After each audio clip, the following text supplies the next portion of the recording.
All right, so the first thing we're going to do is get the microphone to the mains, the first major step of the practical exam. And you're going to go start by loading the practical exam file here. So, of course, show control view down here and find a practical exam and load it up. And do note, the console's a bit odd. A few things that don't happen on load up. It might still be in solo from the previous user, so you definitely want to clear the solo. It might also be on a strange layer, so you will want to move back up to layer 1. And other things that don't happen, I don't believe the mute and the fader over here are automatable. So those are a couple of things. So with that in mind, I've got back to the main layer, taken it out of solo. And we got to start by routing our banks of 8 analog inputs. So we go to routing. And you're going to assign local inputs 1 through 8 to the first 8 faders. And then you're going to proceed through and do inputs 9 through 16 to the next 9 faders, 8 faders, and keep working till all the analog inputs are sourced to the first 16 faders. Okay, now that we've done that, we're going to go off to input 1. I'm going to select input 1 where we're going to put the microphone. And we want to patch its individual input number 1 to that fader. A couple different ways we could do this. One is hit the view under config and it takes us right to the page. And this is the same as hitting home and tabbing over. It's actually the second tab over is our input config. So either way, whether you do it here or you go home and you tab around, it's the same thing. We're going to go to input 1 and I'm going to press it to select it. Don't forget to do that. A lot of students forget to do that. And the moment we did that, we can actually see that the channel is assigned.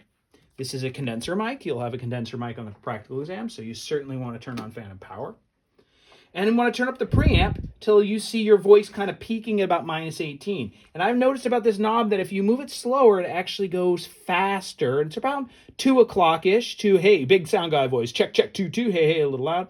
And I do want to see it tickling -18 here during your practical exam. If you're significantly off, I will take points off. Next thing in the signal flow, move down here to the fader. I'm going to leave the fader down, but I'm going to unmute it.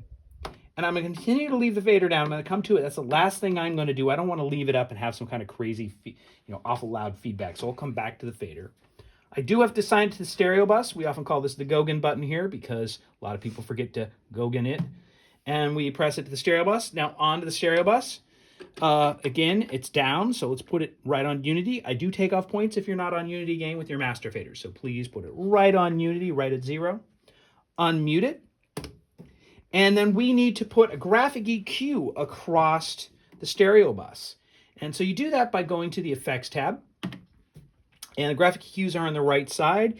You move between with the knob on the right here, the select knob. And you want to use a stereo graphic. Some of these are dual and some of them are stereo. You can go to a dual and change it to a stereo if you want with this knob. Or you can notice that the file has a stereo all the way down here at the bottom. And most students tend to do that. Stereo is better because when you assign the input, which I'm going to do with this knob here on the left, and I pick the stereo bus, which is at the end of the buses. Oh, there it is. It's that one, left, right. When I pick one and I press it and enable it, it does the right. Oop, something went wrong there. There we go. When I do one, it does the other. So it's much better to have a stereo bus, a stereo graphic, and the stereo graphic is linked together. Key step here, it's not inserted. It won't work until you hit the insert button. So now it's inserted. And so we got the graphic EQ all ready to go. Final step is to get the stereo bus routed to the speakers. We use the routing button. And I know earlier we were on this block here, this tab for routing that was way on the left for the inputs. We need to go way to the right and find the output tab. Find the output you want assigned the bus to. We want to have output 15 being fed from main left. Don't forget to press the button. A lot of students forget to do that when they're stressed out. And then right, it needs to be the right bus. So left and right are both assigned at 15 and 16. At this point, I'm feeling pretty optimistic. I've done this a few times. Check, check, 2, 2, 2. Hey, why is it not working? Why is it not working? Did I even turn on the speakers before I started to make this video? So I'm stressed out. It's the practical exam. What's going on? I go look behind it and I go, it's coming out. I plugged it into the wrong outputs. It's not coming out of 7 and 8. It should be coming out of 15 and 16. So that was, whew, boy, would I be able to pass this practical exam? And then up goes the microphone and I'm hearing it perfectly fine. One last thing here before I end this video, you kind of want to leave it all working.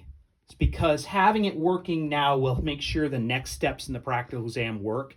But you want to mute the mains. And I recommend you mute the mains right here at the mains. Don't mute the mic. Don't bring the mic down because you're going to need it up for some post-fader activities in a minute or two and later objectives in the practical exam. So just mute it here. The other thing I want you to avoid is it's really bad.